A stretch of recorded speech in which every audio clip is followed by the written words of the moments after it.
السلام علیکم۔ خبر شامل کرتے ہیں چنوٹ سے ندیم احمد قمر۔ تھانہ محمد والا کے علاقہ میں دو فریقین میں لڑائی جھگڑا، فائرنگ سے ایک شخص قتل، 6 افراد زخمی۔ ڈی پی او چنوٹ کیپٹن محمد عامر خان نیازی کا واقعہ کا نوٹس۔ ابتدائی اطلاعات کے مطابق تھانہ محمد والا کے علاقہ کوٹ لالہ میں چدر برادری کے دو فریقین میں تلخ کلامی پر لڑائی جھگڑا ہوا۔ لڑائی جھگڑے کے دوران فائرنگ سے ندیم، مزمل پرویز، عرفان پرویز، حیات احسان چدر زخمی ہو گئے۔ 4 زخمیوں کو ڈی ایچ کیو اسپتال سرگودا ریفر کیا گیا۔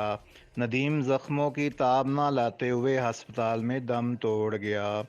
واقعہ کی اطلاع ملتے ہی ڈی پی او چنوٹ کیپٹن محمد عامر خان نیازی، سینئر پولیس افسران تھانہ محمد والا پولیس موقع پر پہنچ گئی۔ زخمیوں کو ٹی ایچ کیو اسپتال منتقل کر دیا گیا ہے۔ ڈی پی او نے زخمیوں کی عیادت کی۔